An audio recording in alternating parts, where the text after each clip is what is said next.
So DeAndre Hopkins is a Tennessee Titan, signed, completely done deal, officially been announced by the Titans just the other day. He was a free agent, obviously, because the Cardinals released him. And that got me thinking, because there are a number of quality players out there on the free agent market for the NFL. A number of players that still are without a home.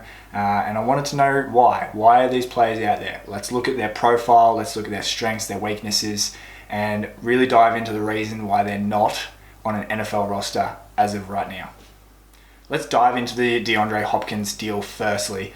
He signed with the Titans on a 2-year, $26 million deal, and that can rise up to $32 million with incentives. So if he's hitting certain landmarks in terms of touchdowns, receiving yards, receptions, if he hits all them to the max capacity, then he's going to get a big payday at the end of the season. But in terms of the actual contract, I think it's a great one, because DeAndre Hopkins is still a premier receiver in this league, I think. And given, contracts that other receivers have gotten in the last year or two, I think that direct one in correlation to this to look at is the Odell Beckham Jr. deal, because that sort of had an effect on DeAndre Hopkins and his market value, because there was early reports that Kansas City Chiefs were in for him, and then that Odell Beckham Jr. deal got done, where he's getting $15 million for 1 year.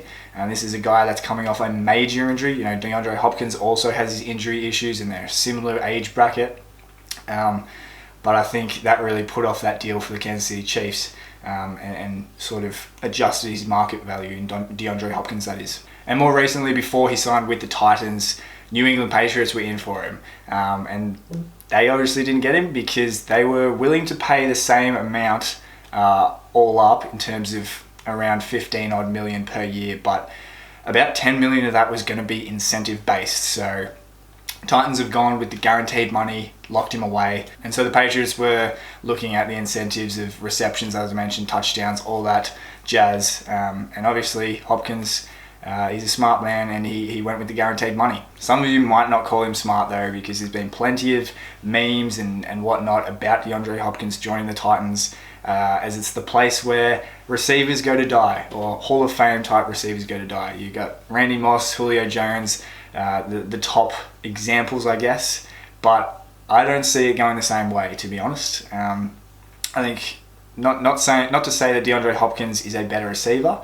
I just don't see him, the way he plays as well. I think he can slot in perfectly to this offense, even regardless of the question marks at quarterback with Ryan Tannehill, the newly acquired Will Levis. Malik Willis is still there, so there's a lot of question marks at QB. But the way DeAndre Hopkins plays is a way that I think any receiver would be able to slot into any offense, and the Titans as well, even though they've sort of destroyed careers of legendary receivers in the past. He's going to be everywhere across the field if he stays healthy, I think. Now, I couldn't do this video without mentioning the running backs, because at the moment in the NFL, that is probably the biggest craze, the biggest news at the moment in terms of free agent running backs, and even running backs that are under contract, namely Saquon Barkley, Josh Jacobs, Tony Pollard.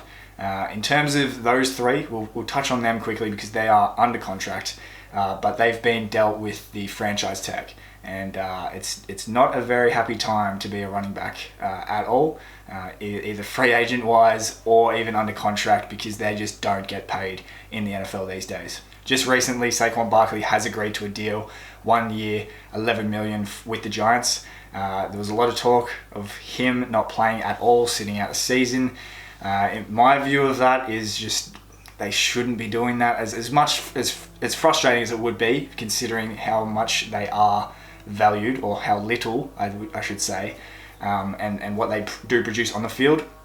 It'd be a tough gig, but at the same time, your best bet is to play, and obviously they've agreed a deal. Josh Jacobs, I don't think as of yet has agreed a deal. He's still got that franchise tag, and then Tony Pollard and the Cowboys have also agreed a deal already within the last couple of weeks.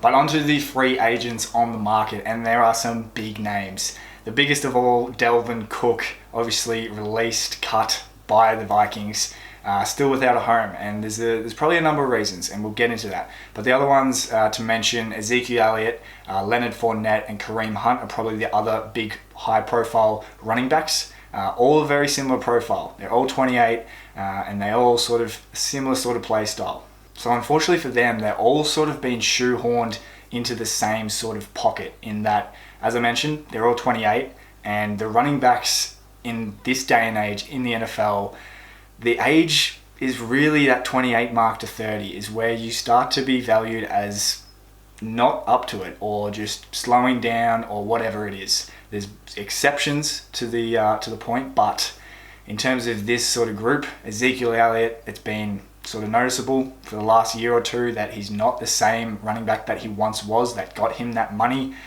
in Dallas. And then in terms of Kareem Hunt, he had a down year in a contract year where he demanded a trade as well during the season.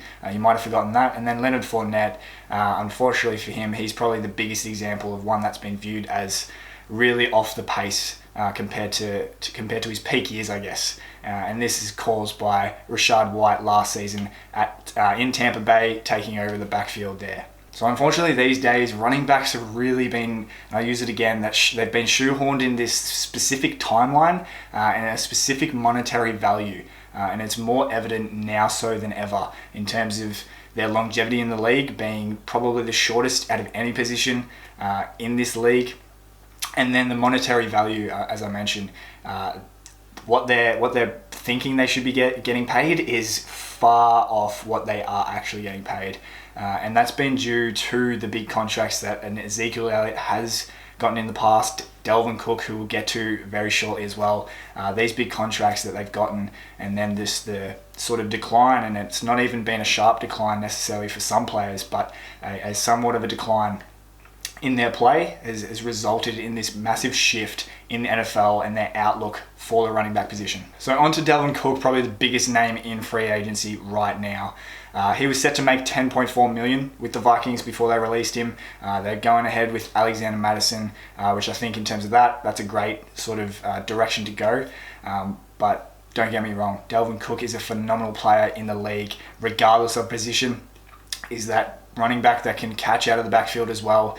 He's got electric pace, and he's not on an NFL roster right now because, as I said, the monetary value, the way that the league is looking at the running backs these days, it's all shifting. But the other thing to note with Dalvin Cook, unfortunately, he's got a little sort of legal case, I guess, hanging over him. There's talks of him trying to pay off his ex-girlfriend in terms of actions that happened in the past, allegedly. I'm not sure if it's all out there and set in stone, but apparently a couple times he's tried to pay her off, and so there's a bit of pushback as to whether Dalvin Cook is the right person for certain organisations. But at the moment, I think the most recent port of call has been New England Patriots looking at him. Other notable running backs on the free agents list, Melvin Gordon, Kenyon Drake, and Darrell Henderson. So all decent enough to be in a sort of tandem backfield, I think, and they're sort of the other names of note.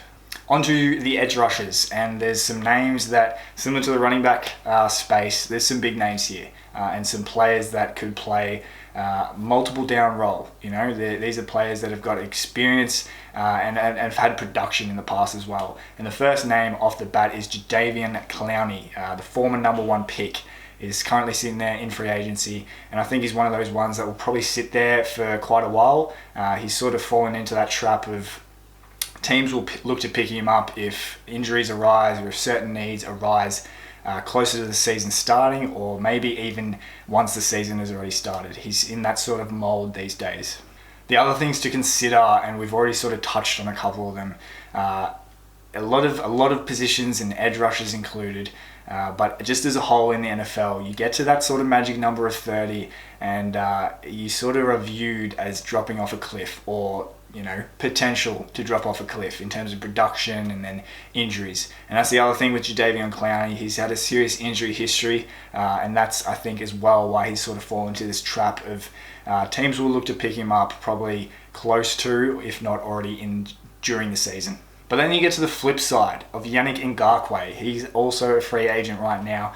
And I say flip side because this is a guy who's 28, so he's below that, I guess, magic number of 30 that we've sort of just made up. But he's below that magic number, and he's also been a consistent producer off the edge. Yannick Ngakoue has been ultra consistent when it comes to sack numbers in particular. He's been getting double digits, if not very close to, when he's not been injured. So this is a guy that's producing consistent numbers off the edge, pressuring the quarterback, and that type of play. However, the main reason why he hasn't been picked up is because his run defense is honestly one of the worst. And that's just not just me saying that. The stats are there to back it up. His run defense is a liability. PFF graded him at 43.7 last season, and this has been a consistent theme for many seasons. And there's a reason why he's been a sort of mercenary player the last couple seasons.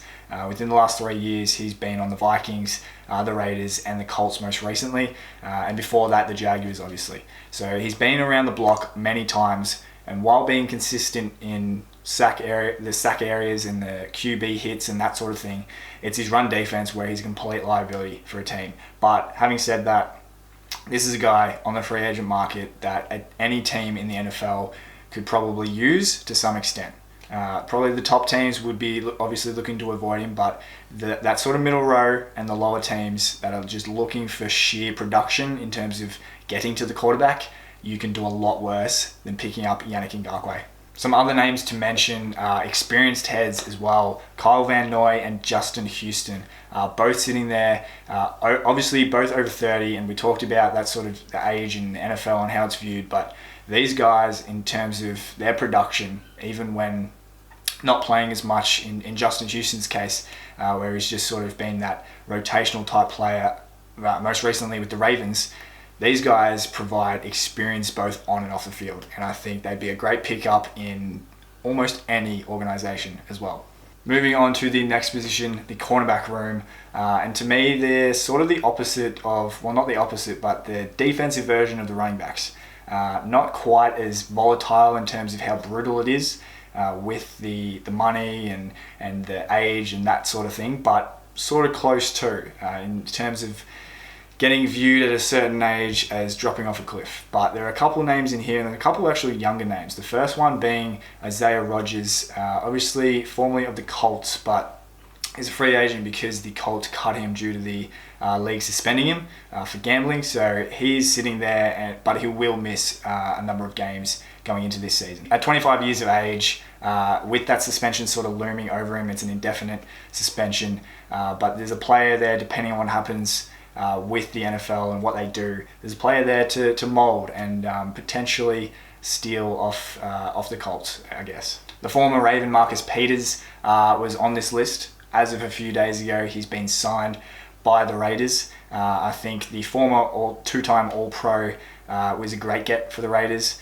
because this is a guy sitting there in free agency with a wealth of knowledge, wealth of experience, but getting to that sort of age of 30 where you look at them at potentially declining. But I think great pickup for the Raiders. The next one I thought I'd mention is Ronald Darby, the former Bronco. So the thing with him is he's just come off an ACL injury, and any time that a player is coming off of that injury in particular, it can scare off a lot of teams. So Ronald Darby obviously will need to prove his fitness if a team is to sort of take the risk on him, because it is always unfortunately a risk when they've had this type of injury, but nonetheless, a fit Ronald Darby I think can produce more than a few good plays for you across the season, so look for him to get picked up shortly. And to round us off, we've just got a few names that I thought I'd throw out there. The first one, a quarterback, Teddy Bridgewater, obviously a backup these days, had his sort of opportunities in the past as the number one, but he's sitting there in free agency if a team wants him to back up their maybe young quarterback. We'll see what happens there. He's obviously got his injury issues. That's the thing with him, unfortunately, because even as a backup in Miami, when Tua went out, they ultimately had to go to their third quarterback, Skylar Thompson. So you sort of take that risk there with Teddy Bridgewater, but thought I'd mention him. Then we got a few offensive linemen for those lovers out there. Taylor Lewan sitting there along with Ben Jones, sort of older options, but Dalton Reisner is also sitting in free agency, which I think would be a great option for someone to pick up. And finally, last but not least, the last name that I'm going to mention, anyone looking for a certain Kenny Golladay? Anyone want a wide receiver? Kenny Golladay? Anyone? No? Yeah, no, I didn't think so. But that's it for this video. I hope you enjoyed it. A bunch of names that are still sitting in free agency. Let me know which ones that you would like your franchise, your team to pick up, because there's a few quality options out there, especially if you need a running back. You could do worse than the names sitting there like Ezekiel Elliott, like Kareem Hunt, maybe not Leonard Fournette. But let me know what you thought about the video. Chuck your comments down below, and subscribe if you're new around here and you enjoy NFL content. I also do NBA and Premier League soccer, so if you enjoy any of that, subscribe and like the video. So I'll see you guys next time. Cheers.